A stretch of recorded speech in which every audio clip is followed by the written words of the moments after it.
À quelques jours de la Convention internationale Lomé 2023, la délégation coréenne foule le sol togolais pour aussi vivre ces moments de communion et d'évangélisation après le président Afrique, le pasteur Denis Boba. Pour multiplier les occasions de vivre les quatre piliers de la vie chrétienne, les pasteurs et prédicateurs de la diaspora organisent un match de football et bien d'autres faits qui ont marqué la vie de l'Église.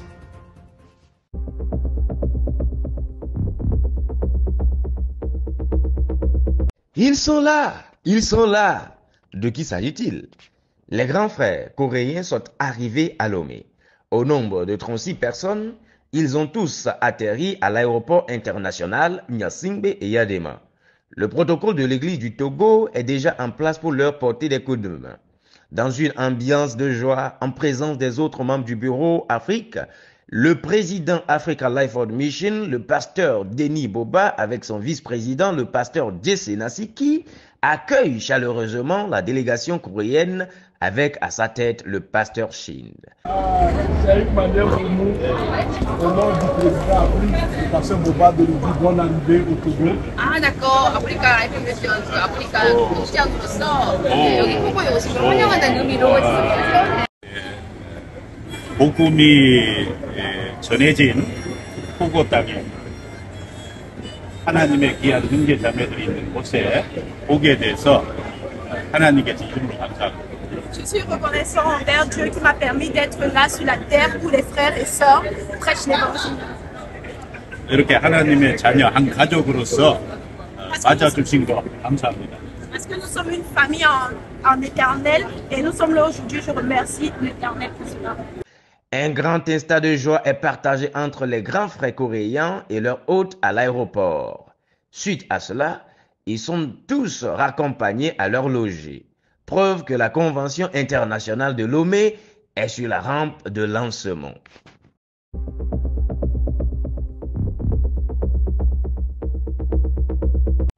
À une semaine exactement de la Convention internationale à Lomé, le président Africa Life World Mission, le pasteur Denis Boba, atterrit sur le sol togolais. À sa rencontre à l'aéroport international Gnassingbé Yadema, tous les autres membres du bureau Afrique qui étaient arrivés avant lui sont tous présents. Au sein de tout le protocole mis en place à son rang, il est accueilli par le vice-président, le pasteur Jesse Nasiki. C'est une manière pour nous de dire bonne arrivée à Lomé, sur la terre togolaise. Voilà. Accolade par ici, câlin par là, tous les frères sont en joie de le voir atterrir au Togo pour ce rendez-vous de la parole. Il n'a pas aussi manqué d'exprimer la joie qu'il anime. Je voudrais commencer premièrement par dire merci au Seigneur qui me donne cette grande opportunité de fouler encore mes pieds une fois de plus ici au Togo. Ça fait 12 ans que je viens pas régulièrement, mais que je viens très souvent au Togo. Mais chaque fois que j'arrive, c'est un sentiment de joie, un sentiment de faveur que je reçois de la part de l'Éternel, de me retrouver une fois de plus au Togo, de revoir le vice-président, le pasteur Jesse Nasiki et toute l'équipe qui l'accompagne. Et cette fois-ci, je suis accueilli par tous les départements du bureau Afrique qui sont déjà installés sur place. Je voudrais rendre grâce à Dieu parce que pour moi, je suis ému à l'intérieur de moi. Toutefois, vous avez posé la question de savoir, nous venons d'être au Gabon pour une convention. Pourquoi être au Togo juste 3 mois après? C'est un programme qui a été arrêté par le bureau Afrique cette année. Ce programme qui est de voir 11 000 sauvés assis dans les assemblées d'Africa Life World Mission. Après ces instants, le président Africa Life World Mission est raccompagné à son logis. Au soir de son arrivée, il prend la parole au QG devant une assistance de 906 personnes pour enseigner sous le thème « L'œuvre de Dieu ». On est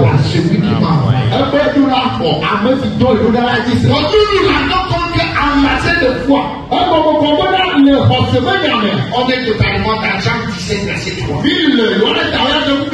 Que nous pouvons citer ensemble un, deux,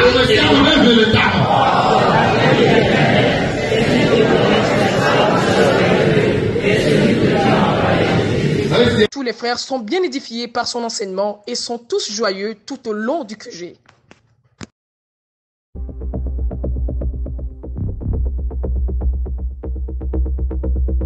S'assurer de l'avancement des préparatifs de la Convention internationale à Lomé avant son début, telle est la motivation générale de tous les membres du Bureau Afrique.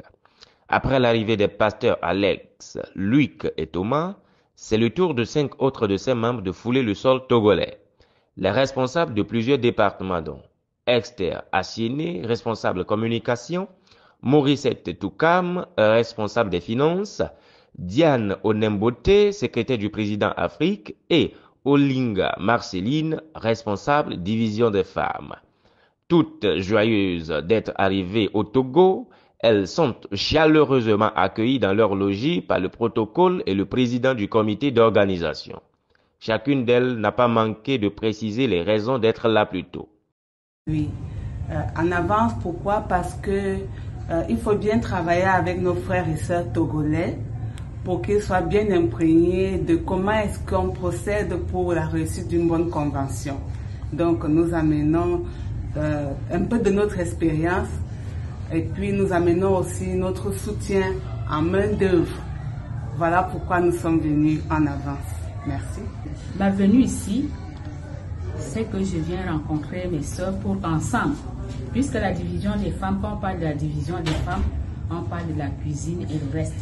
Donc je suis venue retrouver mes sœurs pour qu'ensemble nous puissions préparer mieux la convention. Voilà pourquoi je suis venue avant. Donc j'arrive en avance pour donner un appui au Togo concernant l'organisation de notre convention. Donc il est question ici de leur apporter des suggestions et voilà un appui technique pour que notre convention soit belle.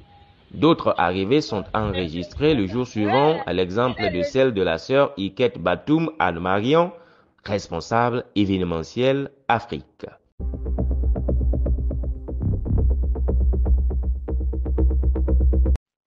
Un match de football a été organisé pour la communion des pasteurs et prédicateurs le samedi 24 juin en région parisienne.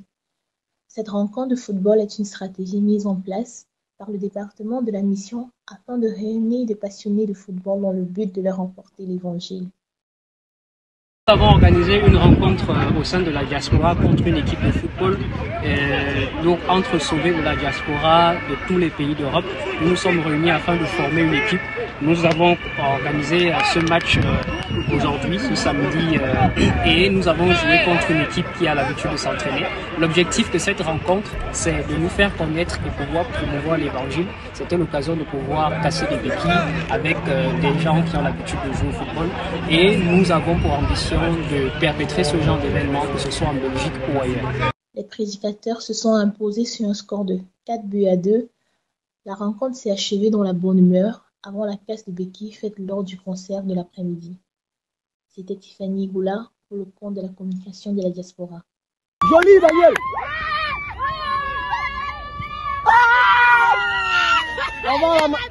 Daniel.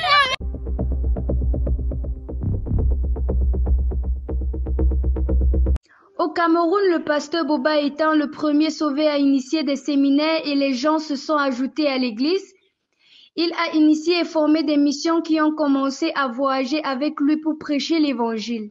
C'est en 2017 que le Seigneur lui met à cœur de mettre en place le Bureau Afrique qui va comporter des points focaux, des chefs de département et un vice-président. Ensemble, ils vont expliquer exactement comment ils vont fonctionner jusqu'à nos jours dans un document nommé document cadre. Au départ, tout reposait sur moi dans l'église. En fait, quand j'ai été sauvé, j'ai commencé à prêcher l'évangile tout seul. C'est pas quelqu'un qui m'a envoyé en mission. J'avais des comptes à rendre à personne. Et j'ai commencé à prêcher. Et les gens se sont ajoutés à l'église. Et j'ai commencé à enseigner, ainsi de suite. J'ai formé des prédicateurs. Et ils ont commencé à prêcher. Et par la suite, j'ai formé des missionnaires. Par la grâce de Dieu, tout ceci par la grâce de Dieu. Et je peux dire que c'est le Seigneur, Saint-Esprit qui a enseigné. Et ils ont commencé à voyager avec moi pour prêcher l'évangile, ça et là. Et dans les pays, des personnes ont commencé à naître de nouveau. C'est ainsi que nous avons aujourd'hui près de 35 pays. Mais en 2018, j'ai commencé à me rendre compte qu'en principe, bien que des pays soient nés de nouveau et qu'il y a d'autres nouveaux pays qui arrivent, Mais il est important de jeter un coup d'œil en arrière et voir un peu comment le Seigneur a travaillé avec nous et comprendre qu'est-ce que le Seigneur a fait. Et c'est ainsi que, à partir de cela, le Seigneur va mettre dans mon cœur de mettre en place le bureau Afrique. Le bureau Afrique comporte des points focaux et des chefs de département, lesquels, étant assis autour d'une table, nous pouvons donc désormais réfléchir ensemble et aussi avec un vice-président. Ça, c'est ce que le Seigneur va nous accorder comme grâce. Et cela va être établi dès 2017 jusqu'à 2022, où le Seigneur nous donne donc de pouvoir expliquer exactement comment il nous a amenés à fonctionner jusque-là. Alors c'est ainsi que nous écrivons le document cadre qui explique comment nous fonctionnons. Et pendant que nous sommes en train d'expliquer ce que le Seigneur a fait, nous le comprenons encore davantage. C'est ainsi qu'aujourd'hui, nous pouvons nous rendre compte que, en fait, la direction de l'Église, comme dans les Écritures, l'Église est dirigée par les anciens et les diacres. Or, les anciens font partie de ceux qui portent le ministère d'autorité, alors que les diacres font partie de ceux qui portent le ministère des services.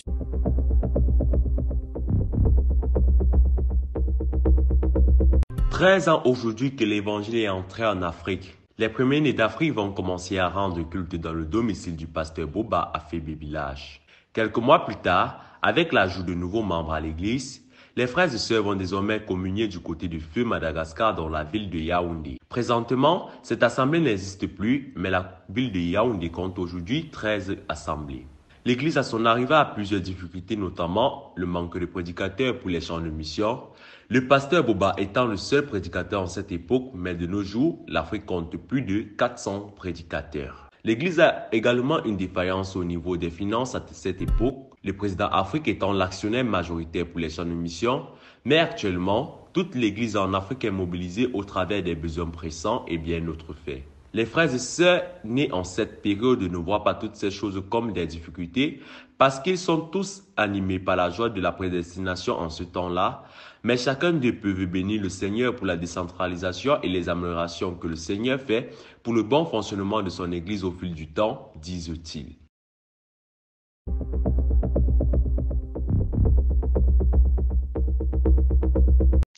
Du côté de la Côte d'Ivoire, c'est en 2013 que la mission Afrique arrive par le biais de la prophétesse Mama Nao, qui était à la recherche des partenariats extérieurs pour son ministère de restauration des vies dans les foyers avant sa nouvelle naissance. Par la grâce de Dieu, elle est entrée en contact avec le pasteur Boba, qui a profité de cette occasion pour organiser sa première mission. En fait, la petite histoire, il y a eu la mission Afrique qui est arrivée en Côte d'Ivoire en 2013. Je crois que ça devrait être dans le mois de février, puisque moi je suis né de nouveau dans les derniers séminaires qu'il y a eu après la mission. Selon les sources que j'ai entendues avec Maman Nayo, il y a Maman Nayo qui était la première personne contactée par la mission Afrique. Sa mission était ministère de la restauration des vies dans les foyers. Ministère de la restauration des vies dans les foyers. Alors cette femme, cette prophétesse, dite entre griffes, était en train de faire son programme de développement. Et elle cherchait des partenariats internationaux. Et c'est comme ça que, par la force des choses, elle est entrée en contact avec le pasteur Boba Denis. Et qui est arrivé ici pour sa première mission, où il a lui-même organisé avec la mission, c'est-à-dire avec le ministère Restauration des vies dans les foyers, dirigé par la prophétesse Maman Nayo. Elle et lui vont organiser des séminaires.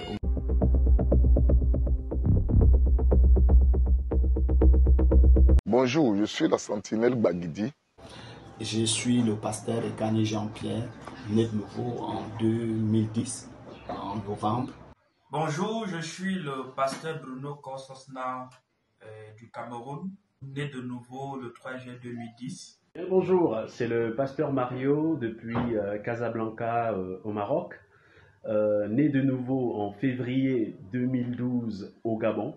Je suis Maman Mekada Marianne et je suis arrivée à la Life World Mission en 2012 et le Seigneur me fait grâce en 2015.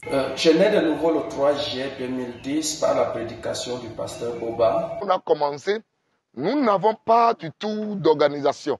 Il n'y avait pas une organisation qui nous est parvenue. Seulement, nous savons comment prêcher pour que Dieu puisse sauver des frères et sœurs. Et là, aujourd'hui, en 2023, nous rendons grâce au Seigneur parce qu'il a vraiment installé son organisation au Bénin. Nous étions des bébés et au fur et à mesure, au fil du temps, le Seigneur nous a accordé la grâce et avec les enseignements de nous bâtir. Parce qu'avant, on pouvait voir même le vestimentaire des hommes ou des femmes était vraiment extravagant. Mais je prends l'exemple de la chorale. Et avant, on pouvait voir une chorale montée avec des collants au niveau du pupitre. Nous voyons par exemple la grande chorale, la Masse Royale, qui aujourd'hui peut montrer un exemple et avoir un bon vestimentaire. Au départ, nous n'avions qu'un seul prédicateur et aujourd'hui, nous avons plus de 400 prédicateurs ici au Cameroun. Nous allons avoir une autre difficulté qui sera celle des finances. Et puisqu'au départ, il n'y avait qu'une seule personne, le pasteur Boba, qui finançait tout ce qu'on avait comme besoin en finance. Mais aujourd'hui, on se rend compte que c'est plusieurs personnes qui sont impliquées et même toute l'Église est impliquée par les besoins pressants et toutes les autres libéralités. Je soulignerai surtout l'initiative des QG. Vraiment les QG Afrique, qui nous permet bien sûr d'être directement enseignés par nos aînés au travers bien sûr des différents réseaux Facebook, WhatsApp et autres. Donc pour parler justement d'évolution, je soulignerai, je mettrai un pouce comme ça pour les QG et puis pour l'application également. Ce qui s'est fait aujourd'hui, ça faisait déjà quand je suis né de nouveau. Donc il n'y a pas eu quelque chose de nouveau, mais seulement le constat est qu'il y a eu plutôt une évolution dans la compréhension, il y a eu une maturité dans la manière de faire. En 2010, 2012, 2013, 2014, quand un jeune homme ou une jeune dame naissait de nouveau, ce qui venait à l'esprit, c'était d'abandonner les études et on abandonne les études. Mais aujourd'hui, on est de nouveau, mais on continue ses études tout en prêchant l'évangile. À cette même période, quand quelqu'un naissait de nouveau et que son conjoint ne l'était pas, il avait envie de le quitter et parfois même aller dans ce sens. Mais aujourd'hui, ce n'est plus le cas. C'est la preuve que l'Église est en train de grandir.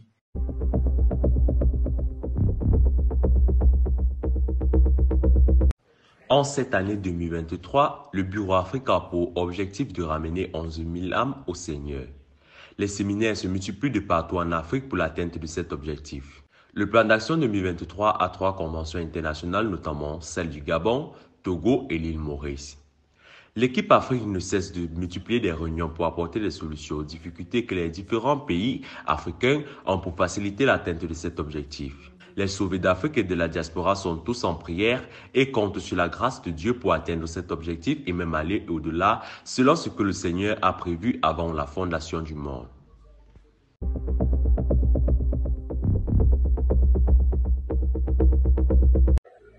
« 3 juillet 2010. L'histoire raconte qu'il n'y avait qu'un seul prédicateur, une seule assemblée, 12 membres, une seule ville atteinte, un seul pays, un seul continent. 3 juillet 2023, c'est 985 pasteurs et prédicateurs, 469 assemblées, 20 533 membres, 58 pays atteints et 4 continents. Nous sommes arrivés au terme de cette édition. Vous pouvez nous retrouver sur nos pages Facebook, TikTok, Instagram Africa Life World Mission, YouTube Adassa Production, sur notre site web www.adassaproduction.com. realafricalifeworld.org. Votre fidélité nous honore et rendez-vous à la semaine prochaine.